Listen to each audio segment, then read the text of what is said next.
Hello, everyone, and welcome back to the podcast series. Now, this is a series I'm super excited about.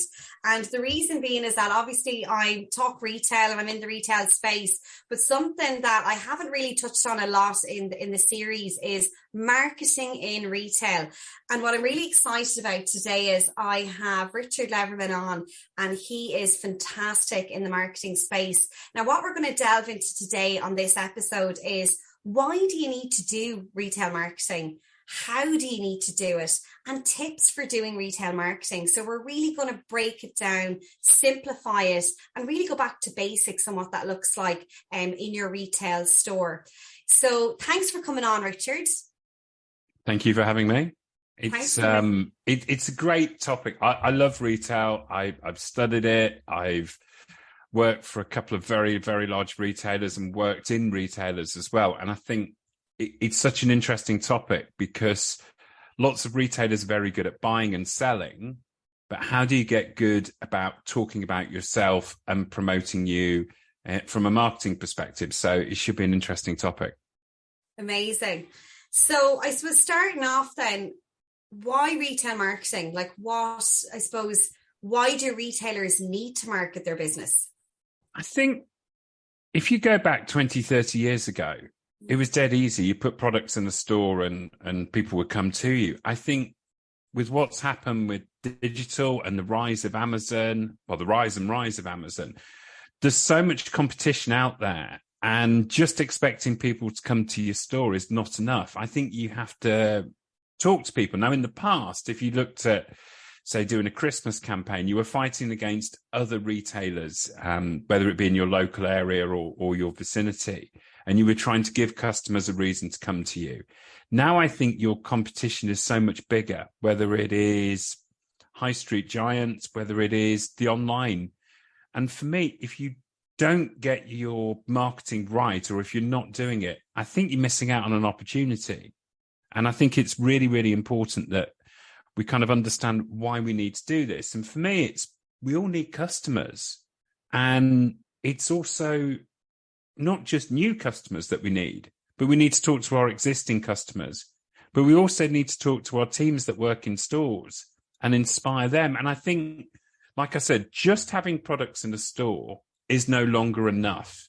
Just having great customer service is not enough. For me, you have to do the marketing to remind people of your business if they're already shopping with you, or to give people reasons or inspiration to come and try you. And then you can hypnotize them with your offer in store. So for me, marketing is one of those things that it just needs to be done properly and to inspire people, to give people reasons to come and visit us. Yeah. So marketing, and you touched on a couple of points there with the online, how we're attracting, and you said they're retaining, and I suppose touching out to those customers that are regulars or whatever that might be. Marketing is, I suppose, it's such a vast space. So for those that are in retail and marketing, and we've talked about why it's important, but I suppose what is the first kind of steps you look at when you're talking to maybe retailers, Richard, with that marketing piece? What do you tell them to do, or what is kind of the first steps maybe that you get them to look at when they're looking at their in-store marketing, for example? Yeah, it's a good question. And I went onto Wikipedia just to double check, because it's about 24 years since I was in university, to give an exact definition. So I looked up the definition of marketing, and according to Wikipedia, where everything's true, marketing is the process of exploring, creating and delivering value to meet the needs of a target market in terms of goods and services, potentially including a selection of a target audience. Well, that's okay, but I'd like to simplify that. And for me, marketing is inviting guests to the party. It's inviting people to hang out with you by sharing something unique that interests them. And the way I see it is that, let's say you've got a really great retail store with a great proposition, great products, great service. It's almost like, right, you're ready for your party. You've got some unique reasons for people to come to you rather than your competitors. So let's say, I don't know, you've got an exclusive on a product range, or you've got an evening event, or whatever it is that you're doing in your store, well, if you don't invite anybody, you're not going to have the right amount of guests. And I think for me, that's the simplified version of marketing.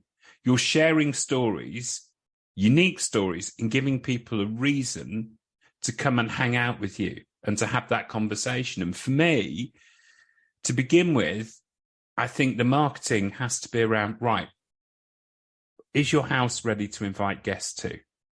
Yes or no? In other words, is your retail correct? Have you got the right products, the right people, the right proposition? If the answer is yes, that's great. And then for me, it's about knowing what your stories are. What makes you unique? What makes you special? And I'll give you an example. There's a brilliant store in Leicester called Nada, and they do zero waste. And their story that they went out, they are Leicester's first zero waste store.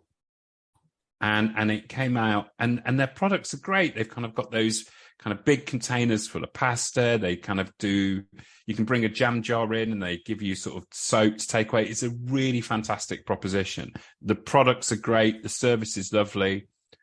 And then they went out and did this big kind of PR splash when they first opened, but then they've reinforced it through social media, through all kinds of kind of events that they've run. So people know about it, but their story is, we are the first zero waste store in this town, and this is how we go about it. And I think that's great. You know, what are those stories that make you unique, and then to share them. And then another example, there's a brilliant retailer in Malvern in the UK, in Worcestershire, and it's called Cape Modern. And she's got the most fantastic product. She's got a real sense of humour. She's an artist, so she sells her art in the store.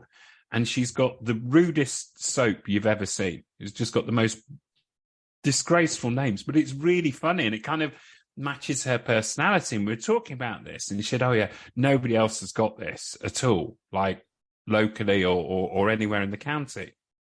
I'm like, well, go and share that story. Go and share the story that your personality has selected these products to make people smile when they come into the store and smell nice. And this is kind of, what are those unique stories? And the final example I'm going to give you is a really fantastic store in San Francisco called Upper Playground. I'm wearing one of their hoodies today. Absolutely love it. And what they do is they get local street artists and artists from the city of San Francisco to design their clothes and their designs on them. It's brilliant. And that unique story allows them to compete against some of the biggest retailers in the world in that city. And for me, it's about, what are those stories that make you unique? And then go and share it with people. And for me, that's sort of a really, really good place to start kind of building your marketing. What are the stories that make you unique? What are the reasons for somebody to come in and visit you? Whether it is, this is zero waste and this is how it works. Whether it is, we've got the rudest soap you'll ever see, and it's just the perfect gift for the person that you cannot buy gifts for, and everybody has somebody like that. Or is it, we use local street artists and we do cool stuff? You know, those stories give people a reason to come and hang out with you. And for me, that's a really good beginning place to think about. And I think that if you're a retailer, why should somebody visit you? What's unique about you? What are the stories that are going to be interesting to attract customers to come and speak to you? And then it's about sharing those stories. Yeah, I think that's really interesting. I think what you're really honing in on there, I think, Richard, and the examples you gave were great, was having a story. So building a brand, building your marketing strategy around the story of those products. So yeah, we have a great product. But as you said, I think, you know, and it has massively evolved where, you know, we were filling the shelves in the stores with as much stock as we could, because that was our sales strategy. You know, years ago, you have loads and loads and loads of options, you know, and you gave the customer nearly too much choice almost. And now we've nearly gone a little bit back where we're having less options, but we're nearly building those options into what you said there, which is stories around the products and really profiling those products in a different And there's a way. reason for it.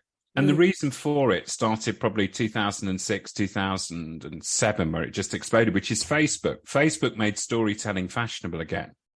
And we're all looking for stories to share with our communities. We're all looking for content. And, you know, for me, I love the story about Nada in Leicester, because she just had a child and just saw the amount of plastic being thrown away and just the waste in her weekly shop. So she wanted to do something about it. And she'd been in London and seen the kind of zero waste movement and went, well, why can't I do this in Leicester?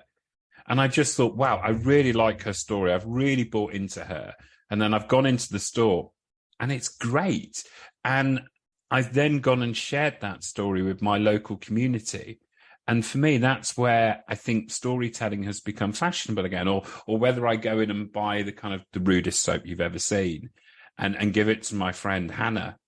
You know, all of a sudden you've got a story to share or tell. And I think we all have this. And like I said, storytelling's back in fashion. How are you going to share the stories about you is almost kind of the next phase of what we're talking about. And in order to do that, we have to know who our customers are, which kind of nicely leads on to, you know, if you are going to tell these stories, who are your customers? And for me, it's about building an avatar of your customers. Now, if you ask most retailers, they'll say, well, my customer typically shops, does their grocery shopping here, drives this type of car, this type of demographic, and you can build that picture up. You know, when you work in the store, what kind of customers you have. But for me, I think it's a great opportunity to do some like really simple market research. Ask them some questions. Now you can do this like with a survey that they can fill in. Sometimes that works, sometimes it doesn't. But I've just been working with a client that's got a clothes store where they've just been asking customers, oh, what social media do you normally use?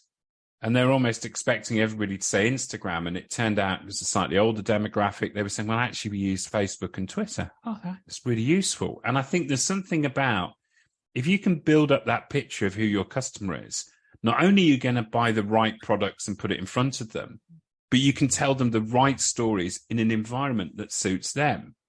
So, for instance, if you've got an older demographic, typically, some of them might be on TikTok. But if you're going to do all your marketing on TikTok and tell all your stories on there, then you're probably hitting the wrong people. So for me, having that customer avatar and flushing it out a little bit allows you to understand the stories that are going to be relevant to them and how to tell it to them in a way that they will receive it, if that makes sense about the customer avatar. Yeah, no, it does. I think so. You know, we're looking at obviously the story. So we have a really great product. For example, I don't know, we'll pretend this is a product and, you know, it's made whatever by hand or whatever that unique selling point is of it. And then I suppose as a process as such, we're looking at that product and that story, but then we're understanding what market to penetrate. So who are we actually chasing? We're not chasing everybody, but we're being really strategic. And I think that's what you're talking about there. So we're going out and we're doing our surveys. We're asking the right questions to understand how to get our messaging clear. And I think that's what you're saying there, and our messaging clear on the right platform, because I think many of us can get very overwhelmed with social media, and there is so much content there we're consuming on a daily basis, and it can be quite hard to be on all platforms, and especially if you're building a community and you're interacting or engaging on those platforms, because I think it's one thing to talk about, you know, your product or talk about your store or your retail business, but you don't build a community without interacting with those people. So really, do you have the time and resources to interact on 5 platforms, or are you just really looking at 1 or 2 where you know those customers are going to be on and you're asking them about how they got on with the product, you're engaging with them and building a relationship with those customers, which I think is really important. Yeah, I mean, reality is we don't have unlimited budget and time, which is, you know, and I think there's a little bit where I think marketing in so many ways can be very, very overwhelming. And I like to try and simplify the thinking behind it, which is why we started with storytelling. It's why we're trying to understand where our customers are. And then I think you were saying about social media overwhelm. I saw a great stat that the average person uses their thumb to scroll the equivalent of the Statue of Liberty every week. Well, that's quite a lot of scrolling. No wonder my thumbs are so healthy. And I think there's a thing where if we're time poor and cash poor when it comes to marketing, where are we going to invest our time and our energy? And that's why I said to you, if you can understand your customer avatar and you can understand where and how they hang out, then you can go and reach them in the right space. And whether that is social media, whether that is traditional media, but I think that understanding of who our customers are is so important. And I think what's great for retailers is you have your existing customers.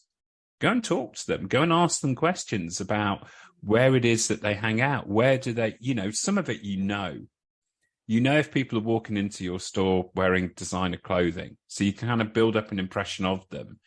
By the kind of credit cards they use, you can build up that impression, and a good retailer knows who their customers are.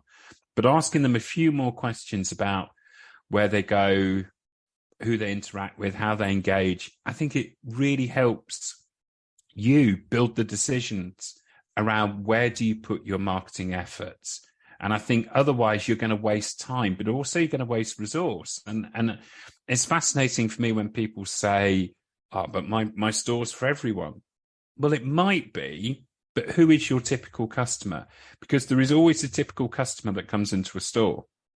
And there's always, don't get me wrong, there's always exceptions to that. If you run a trainer store, where you do brightly colored trainers, you're going to get a certain demographic, but that doesn't mean that you might not get a retired person going in to buy something for their grandchild, etc., etc. However, for me, it's about your typical customer and how can you get more of them.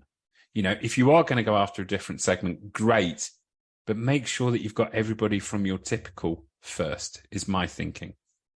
I think that's really interesting. And I think what you touched on there is, if we are looking at going after a different segment market, that could be a gifting market, that could be, maybe you could do promotion around that. So, we're doing that over maybe a limited time run, but we can see, that could be a thing where we could measure that then, I suppose, more specifically down in that piece. For a lot of businesses that are, we have this whole thing with, I suppose, Facebook ads and Instagram ads, and they're constantly changing the algorithm, and a lot of businesses are kind of struggling to get footfall in some of the stores in the city centres, Richard. And again, I know you're based in the UK and we're over here in Ireland, but we've seen the rules are the same though, Louise. Yeah, the rules are the same. The algorithm is the same. And for me, with social media, there's a couple of things to think about. First of all, what's your voice and what's your personality? Are you kind of cheeky and fun, like my gift shop in Malvern, where she's got, that great kind of sparky personality, which is reflected in her products and her service, where, what's your tone of voice? And then it's kind of like, where are your customers? So if you've kind of got a more kind of traditional clothing boutique, do you need to have that kind of cheeky personality? Is that how you are in store? Probably not. But what you might have is like great service, kind of great tips and style. Then bring that voice out and share it. And then I think when you were talking about getting people into your store, I think social media is a great way of communicating. But I don't think it's the only way of communicating. I think there are other ways as well. And, there are the traditional means, whether that be leafleting or posters or radio, press, PR, whether it's doing events, whether it's, the old school. How do you get somebody to recommend you? Is there somewhere where you give somebody a voucher, say, thank you very much for shopping with us. Here's a voucher off your next shop. Oh, and here's one to give to a friend. There's so many different ways of bringing people in. Do you put a voucher on a leaflet that you distribute? And I think social media is fantastic. And it works really well for some people, but don't forget the traditional kind of marketing in your toolbox. Vouchers and coupons still work. And I think there's also kind of, we talked about storytelling. And for me, you always see it on LinkedIn, but you also see it in kind of the major cities where people do fantastic window displays and people take pictures of it and share it. Well, this is what I was saying to you earlier about storytelling.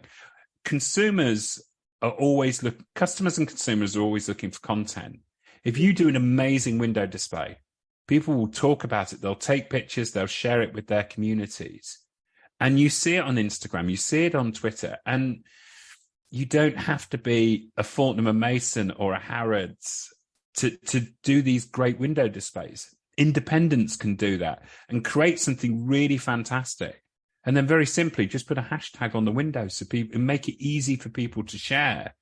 Because like I said, people are always looking for material to share, and giving people the opportunity to create their own content.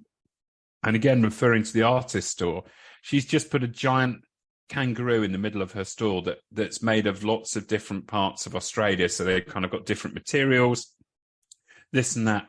And it's so people can come in and have a picture with it. But she did it because it was cool. But I was like, well, this is a great content opportunity for people. If you give people the opportunity to create content, they will do it. That then becomes conversational currency that they can share with their communities. And what are the things that you can do as a retailer that creates the opportunity to create conversational currency for consumers? And that can be a simple window display, or it could be something inside the store. And how many restaurants have we seen in the big cities that have kind of got those flower garlands over the roof, over the door as you come in?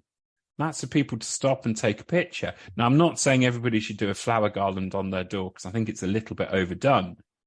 But it's your store. Go and do something cool inside it that allows people to share it. And then once you've created that, you can talk about it on your social media. You can talk about it with your customers. And I think, for me, that's where you can do some really great stuff without having to spend thousands and thousands on Facebook or Instagram ads, which they work for some people, but not for everybody. We can create our own stories for people to share. Yeah, I think that's really, really interesting. And I loved that conversational currency. I think that's such a fantastic word, conversational currency. And when we talk about telling stories around, retail marketing, it's conversational currency. When we talk about having stores that are Instagrammable, which I think is a huge focus now, people that are in store design or people that are fitting stores are actually looking at spaces in their stores now, where we can get, as you said, people that are influencers, people that are going to create content for you in your business. And I think that is another, that's another arm, I think, of our marketing strategy. And I think it's another thing that we can definitely look at. I think our retailers can definitely think about, is there a particular area in our store where we can set up these, it could be a little small space in the corner, whatever that might be. And we can have these spaces as you said, content creation areas, and where we're actually getting our customers coming in the door, helping us market our business. And I think that is, it's really, really strong, Richard. And I think even from our staff, and I think I listened to Gary Vaynerchuk there a few years ago, and there was this thing around, we're going to be hiring influencers in our businesses. But we're all influencers, Louise. This is something. Yeah. But we're all influencers, and I think this is really interesting that if we give people if we give people something that is worth sharing, that's the conversational currency. And we talked about something that is that you can photograph, but it doesn't have to be. That's not possible for everybody. It could be something as simple as sampling. Sampling is like, it doesn't matter. 40% of all clothing that women buy is returned online. So you can go into a store, you can try something on, and that experience is fantastic. If you want to get people to try a new product, and there's a great example that Jack Daniels used where they say, how can we get liquor on lips? And for me, it's about, can you do sampling in store? And that sampling in store is a great way of activating your customers, but also activating your staff.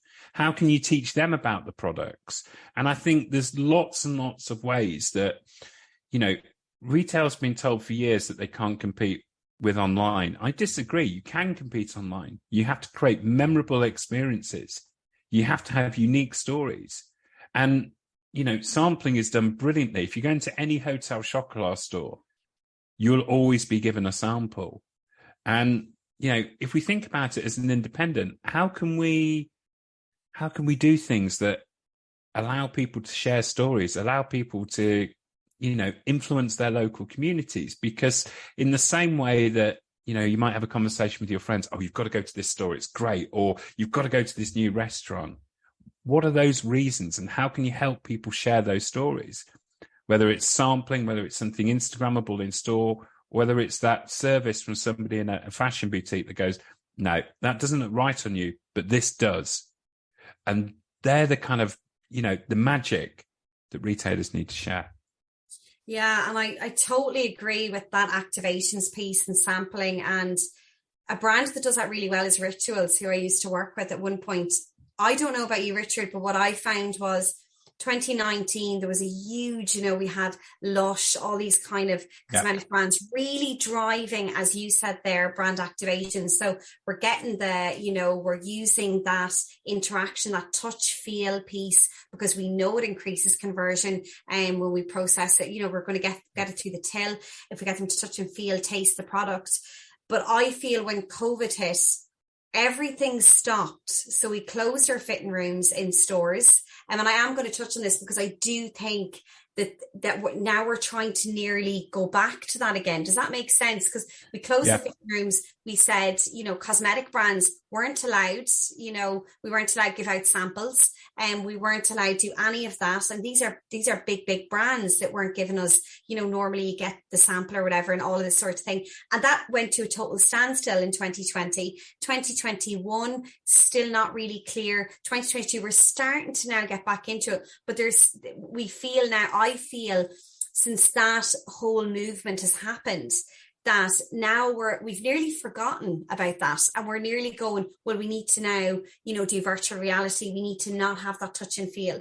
And I don't know, has a lot of retailers got back into that, because I seen it massive in 2019, like huge. And then obviously COVID hit and things changed, and I understand with the restrictions and stuff. But what is your take on that, I suppose? Have you seen it? Yeah, I think it's coming back gradually. Yeah. I think it's coming back. And I think it needs to come back for retailers to almost have that differentiation. Reality is Amazon sell just about everything. So why should I go into a store? Like, what are the reasons to go into a store? Well, if you've got Amazon Prime, they'll deliver it next day. And I think you have to give people not just the traditional kind of convenience, great service. I think that great experience is really important. And I think that COVID, it really hurt retail. But I think it could almost be an opportunity now that after being locked up and stopped from doing what we want and being able to do what we want, there's almost that opportunity now to give people back that great experience, that kind of, go back to the traditional retail values of great service, community focus. And I think there's something that, the large internet companies, as much as they want to be community focused and local, they can't do that. Oh, welcome back, insert customer's name. Do you know what I mean? They can't do that personalized, as much as they give you your personal recommendations. I think that human interaction and that real world experience, I think, is something that, I often say marketing's too important to just leave to the marketing department. If you've got a member of staff working for you in the store, they are an influencer. They are a brand ambassador. They're so much more than an employee. They are the face of your business. And I think that if you can empower them and give them the tools, then they can be a great marketing asset for you, because everybody's an influencer.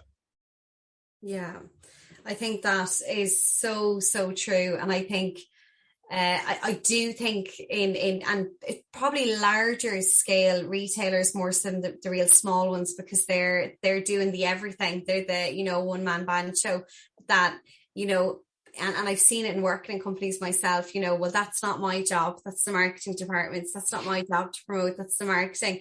And it is, there was a sentiment there where, a lot of big retailers worked in silo, with HR, with, marketing, with, now I've seen a huge change in the last, 5-10 years where marketing departments are working with store managers, they're getting feedback of how those campaigns are running in the stores and looking at, I suppose, localized markets and not looking at it like it's a one size fits all marketing strategy. And it is really narrowing that down, but narrowing it down to what that customer base is for that particular area, that particular store manager, and seeing what's going on, because it is very different in different parts of the country where you're based. You could be in Ireland or the UK, very different demographic, very different cultures, and very different people.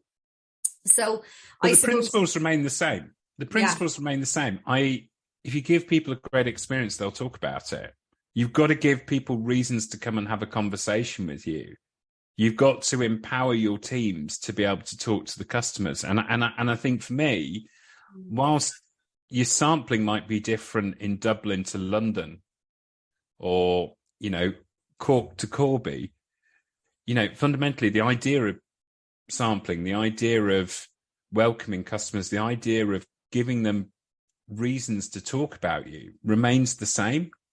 And giving, as a store, as a retailer, what are the stories you're sharing? Doesn't matter where you're based. Those principles remain the same. And I think, I was thinking about it from a content perspective. What are the content that we share with people? And whilst it might be different depending on the location, the principle remains the same. And one of the things that I think a lot of people get stuck on is, right, what's the content? What content should I share? And for me, it's about having 3 or 4 strands and then filling it up. So you can call them content pillars, content buckets, whatever you want. And it could be 3 or 4 different themes. So a really simple one might be the products that we have, the team, and the local area.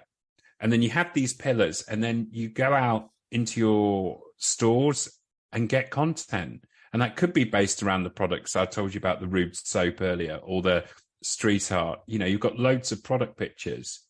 But then it could be around the store and the staff, could be stories about the people that work there, stories about your customers, sharing kind of information about, the ethos of the business. What are the reasons to care about a store? What are the reasons for somebody to, shop and share and be a champion for you rather than going online? And then the other idea might be about the local area and sharing content about that and supporting other, stores and businesses around you. And again, I was talking to one of my clients about, actually, the people within a 5-minute walk are not your competition. There's another town or a tourist town an hour away that's your competition, or Amazon's your competition.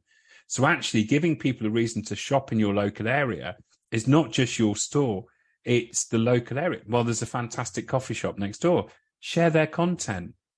Engage with people around that. And those simple content pillars allow you a structure and allow you a way of, being able to put solid foundations and create the content to share with your audience around the stories that are going to be interesting to them. So just a thought that might help people. That's great. That is a great structure, I think, and it's simplified it. Just one last question I'm going to ask you, Richard. And I suppose it's a sentiment that I've seen from talking to retailers, my own clients as well, is that it feels that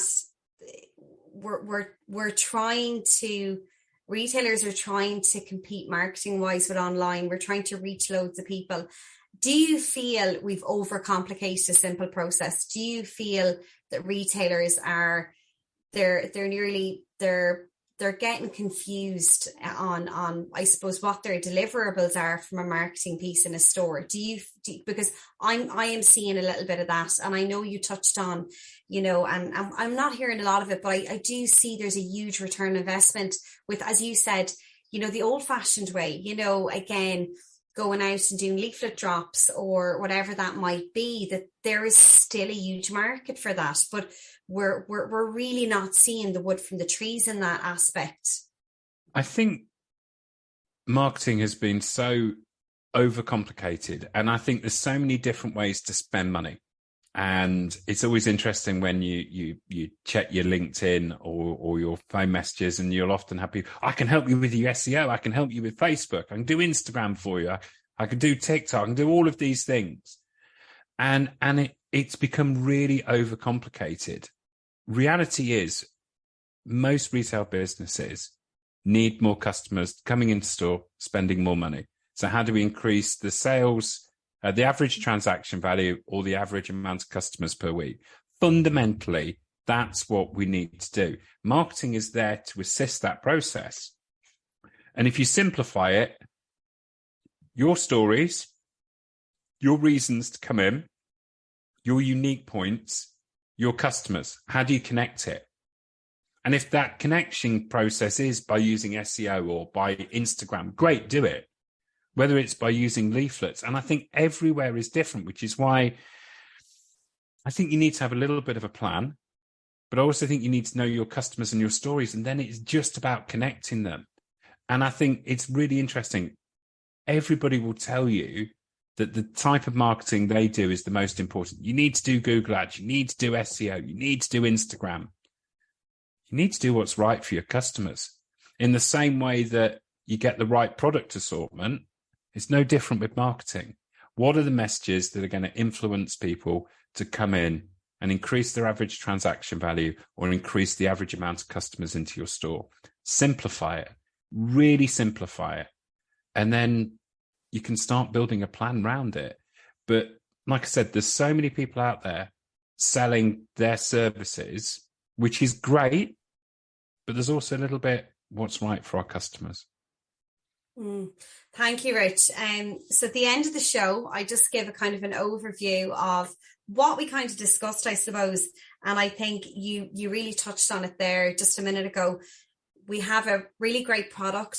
We need to have a story around that product. So again, building a story around that product, understanding your customer that wants to buy that product and aligning that with that customer, and understanding that customer avatar you have coming into your business, shopping with you. And how do you find out that customer avatar? Surveys, ask questions, go out to the marketplace, find out who they are, build that avatar, and then understand how they want to be communicated. So what way do they want to be communicated? Is it by email? Is it by text? Are they on? What social media handles are they on? How do we reach out to them? How do we communicate to them? How do we tell them about offers or promotions? So figuring out what way they want to be communicated to and tailoring your marketing strategy that way, which is really important. I think you touched on around building stories around your brand, that we can build themes or pillars, and you gave an example there of products, teams, or local areas. So again, you could build stories around the product. So again, talking about that amazing product, where it came from, if it's a sustainability piece, whatever that might look like in your domain. Teams, so talking about your staff interacting with that product. Maybe they've used it, maybe they've sampled it, maybe they've given it as a gift, maybe you're going to have a photo, maybe there's going to be a talking point around it. Maybe there's something on the local area. Maybe you're getting involved with, I know we talked about coffee shops. Maybe you're partnering with a coffee shop, you're doing an event. Talk about that, bring that into the domain. Maybe you're partnering up with someone. Again, we talked about window displays. These are a key selling point. Don't forget about that. Having a QR code or whatever that is, so they can share that. Making your business, as I suppose, and you touched on this, conversational currency. So conversational currency is, and I think that's such a fantastic word to use. And I'm going to be definitely using it a lot more in the next couple of weeks. But I think it's such a powerful word, conversational currency. We talk a lot in our business. We talk a lot about our business, but how much of that is conversational currency? So much of that are we going to convert? So really telling our story to the right audience in the right way that's going to engage those people that we want to bring into our business, which I think is really important. And again, we touched on activations, which is our sampling. And you touched on something there, 40% of clothing bought online is returned. So look at that statistic as a huge opportunity for people wanting to come into the stores and try on your products and have that amazing experience. And it's not to say that we can't catch them when they do the returns. We can also create an experience with that itself. You have 2 great case studies about 2 great stores that really looked for finding what made them unique in their marketplace. And yeah, so there was really, really great learnings there. Is there anything else you want to add on to that? Yeah, just a few tips to help people. I think doing marketing is great, but you need to do a little bit of planning. And to do your planning, very simple. Know your customers, know your stories, but also monitor and track what you do. If you do a leaflet campaign with a voucher, how many were bought back? If you do a Facebook campaign, how many interactions did you get? How many engagements did you get? I love benchmarking as well. So what do your competition does? But also look outside competition. And there's a brilliant cake chain called EL&N. Their social media is stunning. Have a look at what they do well. So their content pillars around product, people, and their stores. And it is really obvious. So I think for me, there's something about benchmarking. Benchmarking is not copying. It's looking at what other people do well. Because when you are doing your marketing, you need to be you.